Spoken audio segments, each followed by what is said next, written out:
Hello. Hi, yo.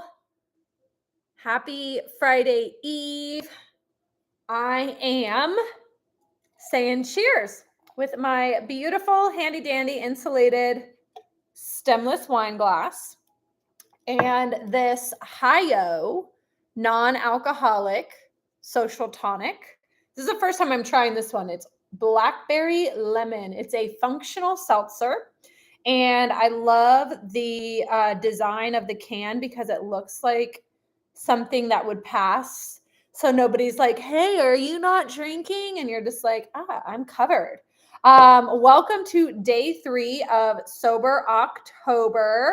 And it's Thursday night. I know my entire personality used to revolve around Thirsty Thursdays. And that meant that Friday mornings would leave me feeling rough. So I just want to say cheers to doing a little bit different this month and hopefully forevermore. Whatever your plan is after Sober October. Welcome. Feel free to drop questions in the chat as we're hanging out. I'm Magnify Maggie. I'm the creator of the Magnify Method, which is alternative sobriety and health and wellness. Basically, the whole idea is that we focus on everything that builds our life so that we don't need to escape it with alcohol. So, welcome to day 3. I wanted to spend our time together really talking about our mindset for the evenings, because I think something that is really exciting in the beginning, kind of preliminary stage of true alcohol freedom is like realizing how amazing the mornings are. Waking up feeling fresh, feeling rejuvenated, waking up sans hangover, sans anxiety, actually feeling proud of ourselves for good sleep, having peaceful mornings where we're not rushed. So all of these things make the mornings really spectacular. But I remember that the evening times were sometimes when, we called it the witching hour, or they say the wine witch would come knocking. And it's just like the end of the day, we are kind of programmed to think like the end of the day is the time to celebrate the end of the day with a drink. It's 5 o'clock somewhere. People just kind of have these euphemisms, these sayings to normalize the fact that nighttime every night is when we as adults partake in imbibing in alcoholic beverages.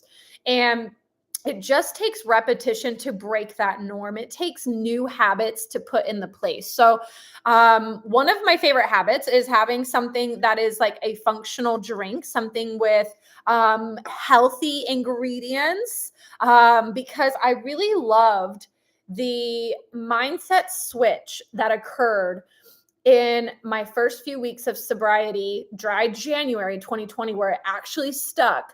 The first few weeks were like really hard to watch my husband have a nightcap. And then I started to put BCAA supplement shakes in wine glasses like this. And so it just gave my brain that satisfaction of having something pretty in a glass. But then as I drank it, I want you to do the same. If you have a water or if you have something, even a soda, like anything, I want you to like put your hand on your heart, put your hand on your chest, have a drink of it, and imagine that it's going in your body and it's making you feel healthier rather than toxins from alcohol. I didn't recognize this conscious awareness that every time I drank alcohol, I was ignoring this voice in my head saying like, this isn't good for you. This isn't what's going to get you close to your goals, but also this isn't good for your body. Like those things that people talk about happening within your body because of alcohol, they're real. Just because they're not happening to you right now, those 7 different types of cancer that are linked to alcohol consumption, the liver cirrhoses of the liver. Like I'm sure I was fast tracking myself to that before I reached happy, soberish lifestyle. The things that happen with our kidneys, the things like the way it funks out your heart.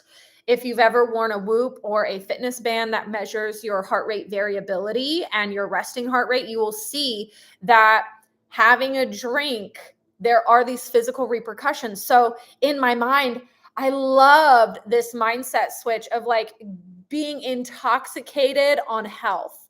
So I would put BCAA shakes. I would make protein shakes and put them in fancy drinks. I would drink electrolyte packets with water. And then, like, along the way, things started to get popular as well, like the Sleepy Girl mocktail with tart cherry juice, things like that. And, like, of course, we're not even mentioning hot teas, calming teas, things like that, that can all be in really cool glasses, and you can feel very good. And your mind actually has that stimulation of, like, the routine and the regimen of enjoying something to drink while you're relaxing at night. But in your mind, you're communicating to yourself, hey, I'm doing something good for myself. I'm drinking something that has adaptogens in it. It has nootropics, botanicals, not sponsored, hi this is the first time I'm trying this flavor. But, some other ones that I really like are recess drinks, kin euphorics, curious elixirs. Now, here's where I kind of draw the line. I am not a huge proponent for mocktails that taste like the alcohol, not necessarily because I myself get triggered to, like, want to drink the alcoholic version, but it's just like I really was only drinking alcohol for the drunk effect. So if I'm going to drink something, I want it to be doing something good. I want there to be a function behind it. I'm not just I don't miss alcohol, the flavor of it, to the point that I'm like, oh my gosh, it'd be so nice to taste a virgin Manhattan or a virgin margarita. Like, those flavors to me were not so important. I was very much like drinking those to get drunk. And so, because I don't like to be drunk anymore, I don't really care for, like, the rip-off version of a mocktail. I would much rather drink something that's going to have protein in it, something that has BCAAs, which are branched chain amino acids, even essential amino acids. I would much rather drink something that's going to have a lot of electrolytes, something that's actually going to make me feel more healthy. And I think that's somewhat of a journey for everybody on their own, because I know people that have gotten a long way, stumbling upon, like, the alcohol-free Corona. NA beers are really helpful to a lot of people, but don't be alarmed if, when you have those things, you do have this mindset of, like, what's the point of having this if I'm not getting drunk? And that's just really an indicator that your mind looked to alcohol to be drunk, right? And we're just really reconditioning that idea that drunk is fun, that I like to be drunk. We're now looking at our lives through a lens and a magnifying glass of what is fun and what is entertaining and what is productive, constructive for my life outside of alcohol. And what about those aspects makes being drunk unsavory, unsatisfactory? That way, if I choose down the line to have a cocktail, I'm going to govern myself. I'm going to be using positive discernment, because I no longer like to be drunk. But maybe down the line, you're going to be curious and you're going to want to have one or two. So that all creates the perspective shift of, like, I'm not going to be drinking things to get drunk. The purpose is not to get drunk. In that conversation with yourself, you can ask yourself, hey, why is it that I do like to get drunk? What is the function? What is alcohol doing for me? And this is really where a lot of self-awareness happens. Just from trying to question why you are maybe hesitant to try mocktails, or why you're constantly thinking about the nightcap, the 5 o'clock somewhere drink, you really start to dive in to your own layers, your own self, and say, what is it that getting drunk does for me? I know for the nighttime drinker that struggles with sober October, dry January, dry July, it's typically entertaining, and it is de-stressing on the surface level. That's what we believe, right? But is alcohol actually entertaining? Because here's the thing. When you're drinking alcohol, you're usually doing the same exact stuff.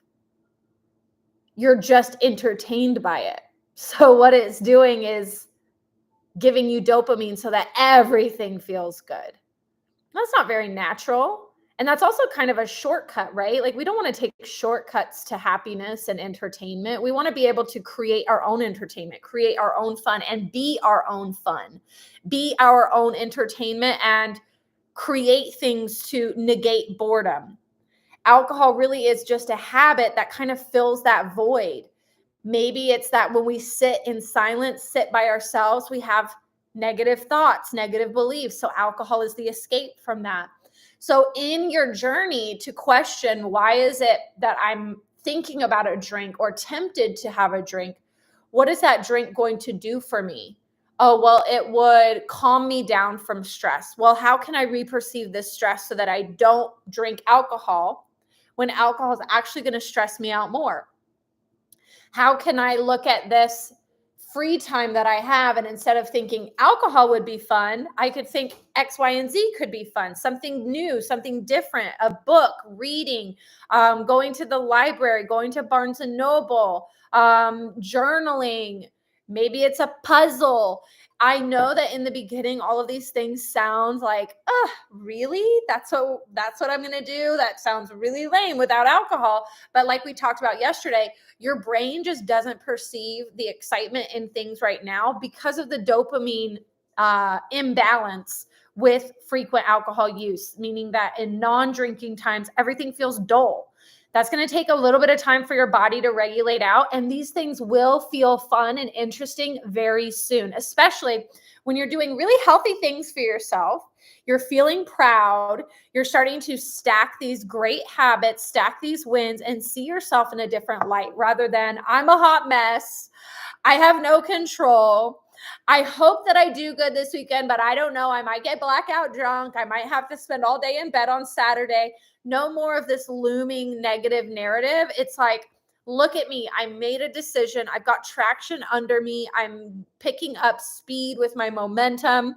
I'm replacing my poor behavior, my self-sabotaging habits with productive habits, valuable ways to spend my time learning new things about myself as far as what I like, what I don't like, why I try to show up to people please, all of these different things. It's going to get very busy in your mind. And I just want to give you a push of good luck, a wave of encouragement to just push through, persist through all of these enlightening moments, these conversations with yourself when you're going to be learning so much, and find peace. In the evening times, when it sounds like a really good idea to have a drink, find something peaceful to do. Take a walk, get outside, go look up at the stars, phone a friend, light a candle, take a bath, do all of these things without alcohol. Include a healthy drink in a pretty glass and watch yourself feel more confident every day, waking up, lack of shame, guilt, remorse, because now there's the presence of self-satisfaction, going in the right direction, following through on your personal promises to remain sober for October and maybe even beyond. Maybe this is going to be so fun that you just realize that, hey, alcohol, who? I don't even want it. So keep these things in mind. Let me know in the comments if there is any questions that you have, if there's any mocktail brands that you want the skinny on, or any kind of strategies. This is going to be on my YouTube page. So obviously, if you're watching this after the live stream, feel free to add questions, comments, concerns. Tune in for our next Sober October live stream. Tomorrow we will be back, and I'm excited to talk about weekend things. But until then, remember, think different in order to drink different, or never again. Think different to drink different. Literally, today we're doing the damn thing. So you've got this. Remember, the devil preys on idle hands, so just keep yourself busy. Alcohol is not that entertaining. It's actually going to make things more chaotic, more stressful, more dreadful. You're going to be more tired. So remember, keep shifting your perspective there. Think different, drink different, or never again. Talk to you soon.